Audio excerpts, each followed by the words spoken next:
नमस्कार दोस्तों, आप देख रहे हैं स्टोरी टेल। मैं आपका दोस्त मोनो एक नई कहानी के साथ हाजिर हूँ। आज मेरी कहानी का शीर्षक है नसीब का खेल। दोस्तों, कुछ लोग कहते हैं कि नसीब में होगा तो मिलेगा। कुछ लोगों का मानना है कि नसीब खुद बनाना पड़ता है। नसीब में न मानने वालों की संख्या बहुत बड़ी है, लेकिन शायद उससे भी ज्यादा संख्या नसीब को मानने वालों की है। खासकर हमारे देश भारत में तो काफी ज्यादा है। आज नसीब के बारे में इतनी बातें इसलिए क्योंकि आज की कहानी जिसका शीर्षक है नसीब का खेल, उसी विषय पर आधारित है। कई सालों पहले 3 दोस्त हुआ करते थे। दीपक, राजू और श्याम, ये तीनों के नाम थे। दीपक और राजू अच्छे खासे धनवान परिवार से ताल्लुक रखते थे। श्याम बेहद गरीब और साधारण परिवार का था। पैसों के मामले में इतनी असमानताएं होने के बावजूद तीनों की दोस्ती ऐसी थी कि वह एक दूसरे के लिए कुछ भी करने के लिए तैयार हो जाते थे। दोनों धनवान दोस्तों ने अपने गरीब दोस्त की परिस्थिति बदलने के लिए उसकी कई बार मदद की थी, लेकिन उसकी परिस्थिति में कोई भी बदलाव नहीं होता था। वह कहते हैं ना कि समय से पहले और नसीब से ज्यादा किसी को कुछ नहीं मिलता। बस ऐसा ही कुछ श्याम के साथ होता था। तीनों ही जवान हो गए। दोनों धनवान दोस्त अपना अपना व्यापार अच्छे से करने और पहले से भी ज्यादा धनवान बनते चले गए। श्याम की हालत बद से बदतर होती गई।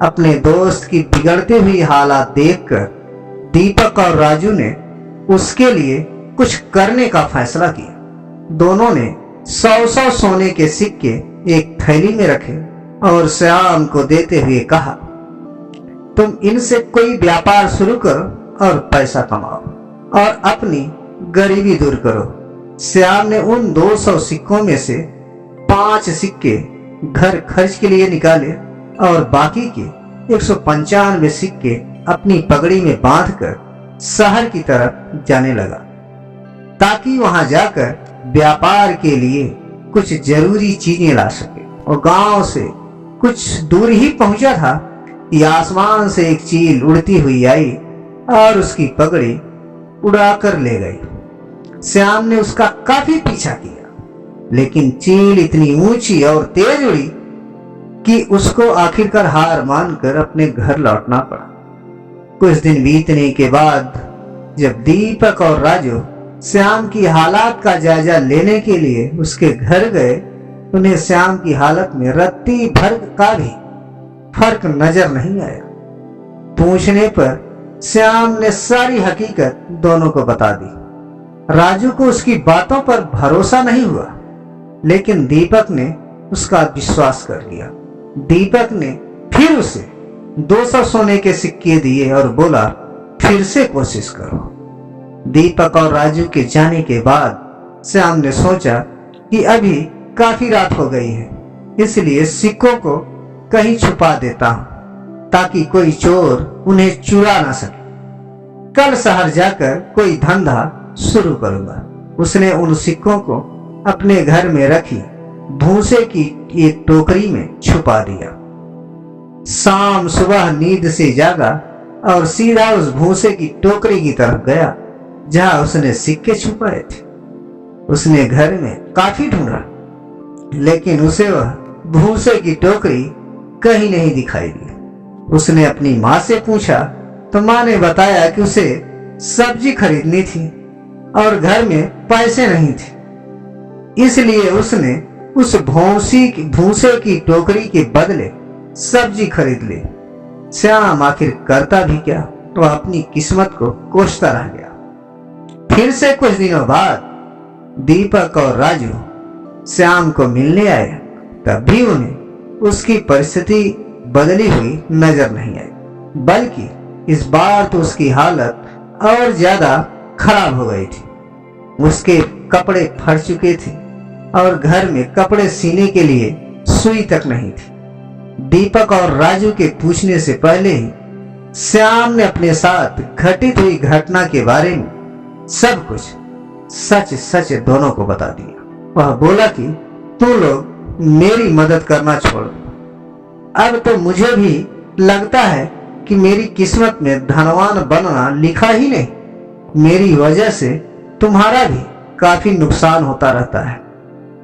राजू को अपने दोस्त की ऐसी हालत देख उस पर दया आ गई, लेकिन वह जानता था कि वह चाहे कितनी भी उसकी मदद करने की कोशिश करे, उसका परिणाम बिल्कुल निष्फल रहता है।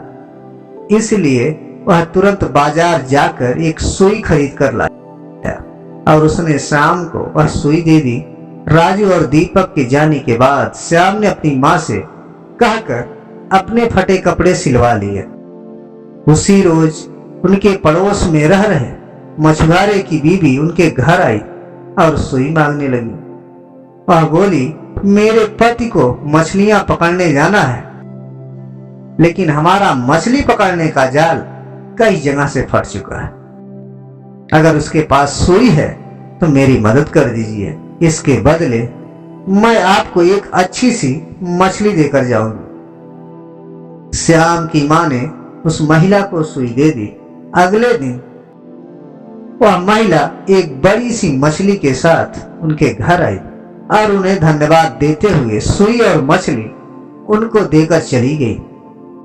श्याम की माँ ने जब मछली को पकाने के लिए काटना शुरू किया तो उसके पेट से चमकीला पत्थर निकला। श्याम को पत्थर कीमती जान पड़ा, इसलिए वह जौहरी के पास जाकर उसकी जांच कराई तो बेहद कीमती हीरा था। उसको बेचकर श्याम को 20,000 सोने की मुहरें मिल गई। इतने सारे पैसे उसकी गरीबी दूर करने के लिए काफी थे। उन पैसों से उसने अपने लिए एक अच्छा घर खरीदा और काफी सारी खेती करने लायक जमीन और एक बगीचा भी। साथ में कई सारे गाय भैंस खरीदी ताकि दूध का व्यापार शुरू कर सके।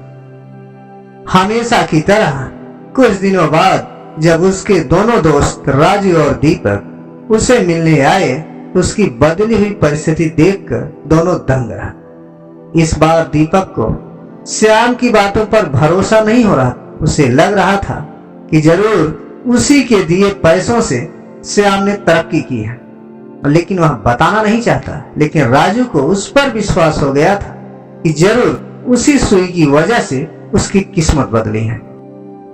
श्याम और अपने दोनों दोस्तों को अपने खेतों में घुमाने ले गया और बाद में अपने बगीचे में वहां पर कुछ बच्चे पहले से एक पेड़ पर चढ़कर फल तोड़ने की कोशिश कर रहे हैं। बच्चों ने गलती से वहां पर एक पक्षी का घोंसला गिरा दिया, जिसमें पगड़ी के अंदर 195 सोने के सिक्कों वाली वही पोटली थी जिसे कभी एक चील श्याम के सिर से ले ली थी। उसे लेकर जब तीनों दोस्त घर को लौटे तब श्याम की माँ गाय भैंसों को भूसा खिला रही थी और उसी दौरान भूसे की एक टोकरी से वह 200 सोने के सिक्के भी निकाले जो श्याम ने कभी अपने पुराने घर में भूसे की टोकरी में छिपाए थे। उसकी किस्मत कुछ ऐसा खेल रही थी कि उसके हक की सारी चीजें और खुशियां उसके पास लौट कर आ रही थी। नसीब चमकने की वजह से श्याम तो खुश था ही, लेकिन उससे भी ज्यादा खुश थे उसके दोनों अच्छे और सच्चे मित्र। दोस्तों, नसीब का खेल ये हिंदी कहानी आपको कैसी लगी? आप अपने विचार कमेंट बॉक्स में जरूर बताइएगा। धन्यवाद।